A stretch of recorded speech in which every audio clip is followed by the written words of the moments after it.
Assalamu alaikum dear students. So yesterday we talked about the different definitions of the chapter lines and angles. Among these definitions, the first one that we discussed that was line segment,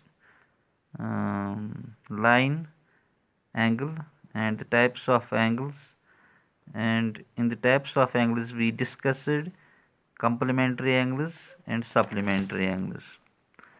So today we will take another type of angle, that is adjacent angles. तो adjacent angles क्या होते हैं? अगर हम definition देखेंगे यहाँ पे adjacent angle की, तो एडजेसेंट एंगल की डिफिनीशन है ए pair of angles.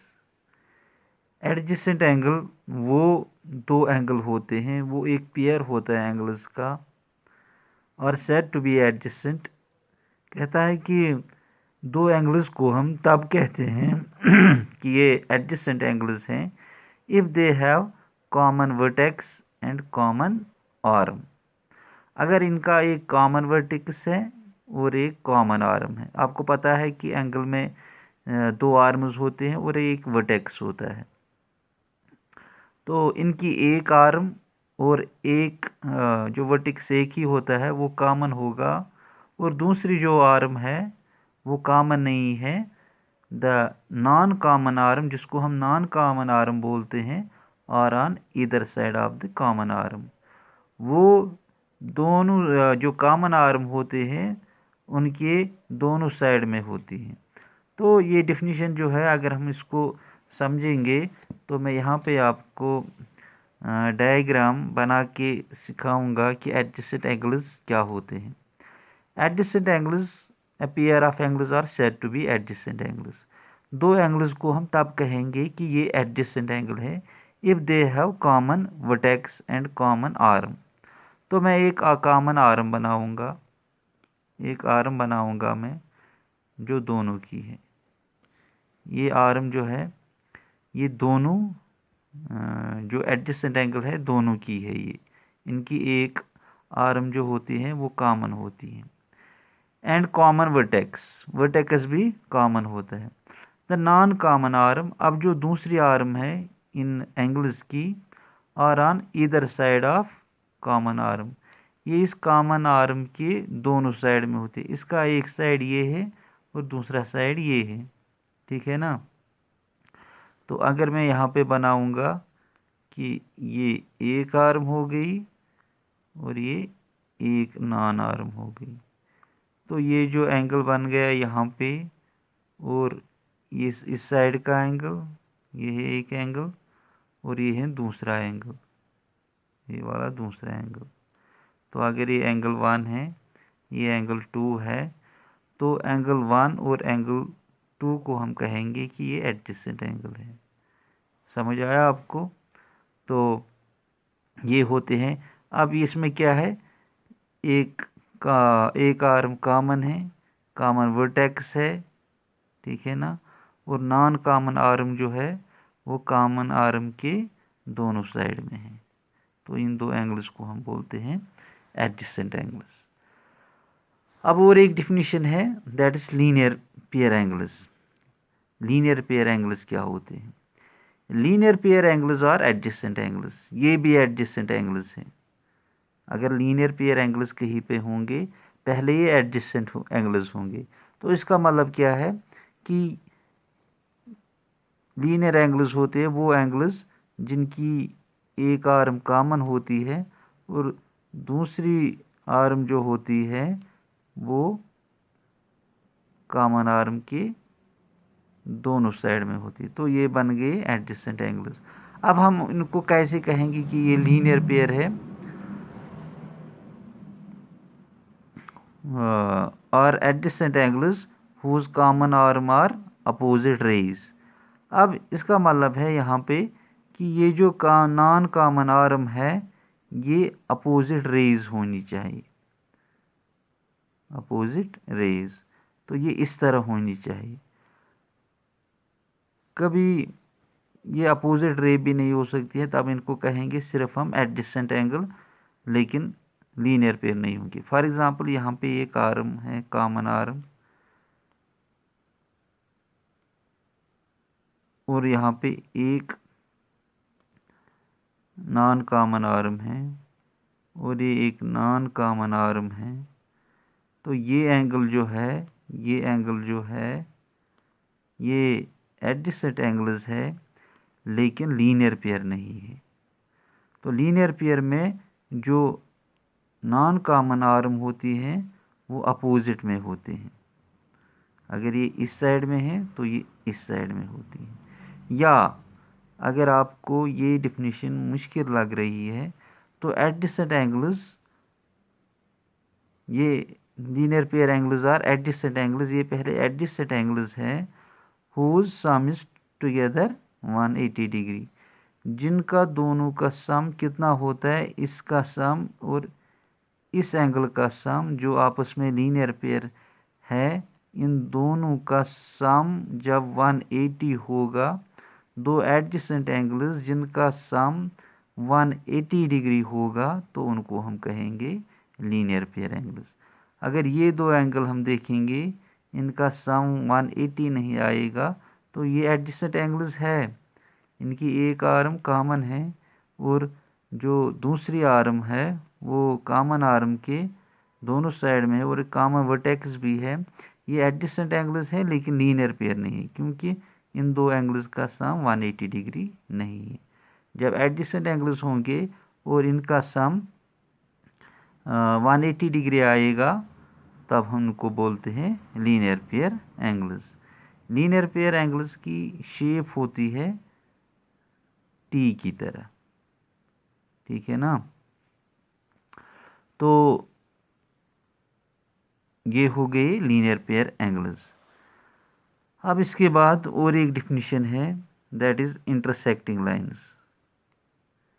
Intersecting lines क्या होती है, आपने लोअर क्लास में भी, सिक्स्थ में भी पढ़ा होगा कि इंटरसेक्टिंग लाइंस किनको बोलते हैं। When two lines meet, when यहाँ पे क्या है, when two lines meet at any point we say they intersect.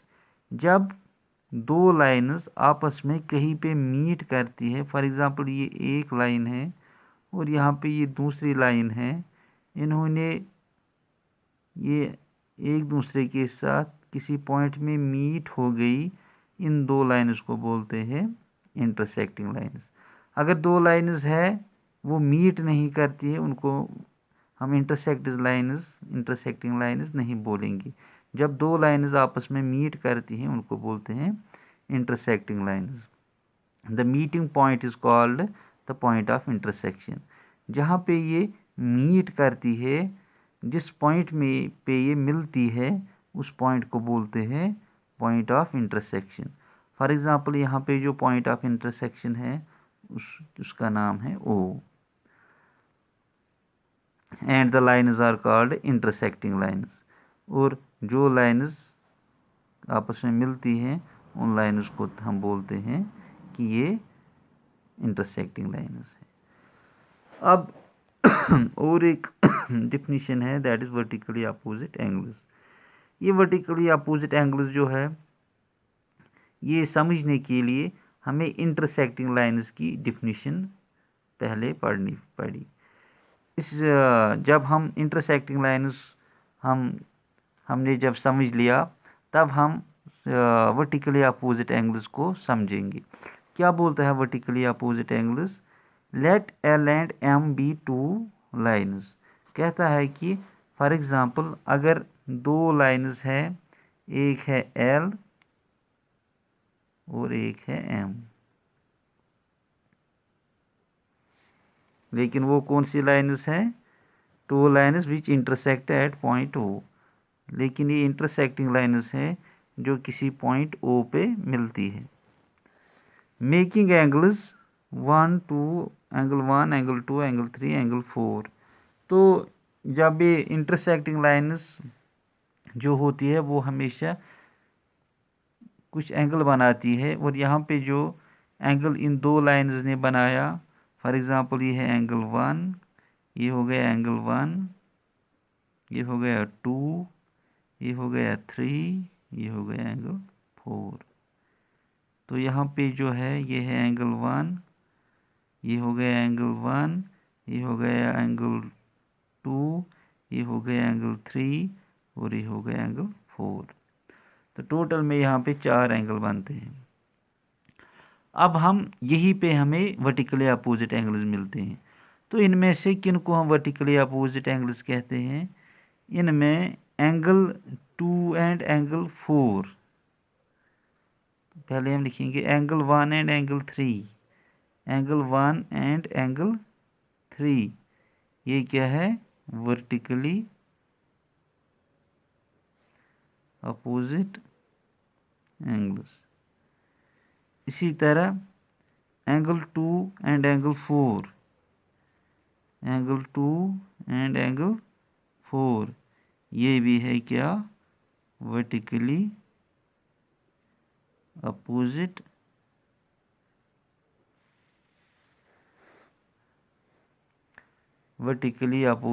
Angles. तो यहाँ पे क्या है? Angle 2 and angle 1 and angle 3, angle 1 and angle 3 vertically opposite angles, angle 2 and angle 4, angle 2 and angle 4 vertically opposite angles. तो ये हो गई vertically opposite angles की डेफिनेशन। तो ये थी कुछ डेफिनेशंस। तो मैं आपको यहाँ पे एक डायग्राम दिखाऊंगा और इस डायग्राम में आपके लिए एक असाइनमेंट है जो आप जिसका आंसर आप मुझे अपने व्हाट्सएप नंबर पे भेजोगे। तो डायग्राम क्या है? ये एक फिगर है, यहाँ पे angle L M, angle P and angle Q. तो इस डायग्राम में आपको बताना है which of the following is true, which of the following is true. Angle L and angle M और वर्टिकली अपोजिट एंगल्स, यह है पहला। दूसरा है angle L and angle P और वर्टिकली अपोजिट एंगल्स। तीसरा है angle Q and angle M और vertically opposite angles.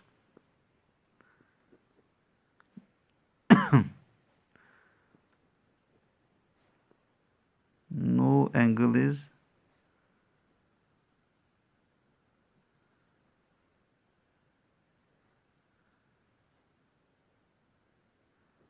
vertically opposite in this figure। तो ये आपके लिए असाइनमेंट है, इसका आप आंसर मुझे भेजोगे तो इंशाल्लाह कल आपके लिए नया वीडियो लाएंगे। तब तक के लिए अल्लाह हाफिज़।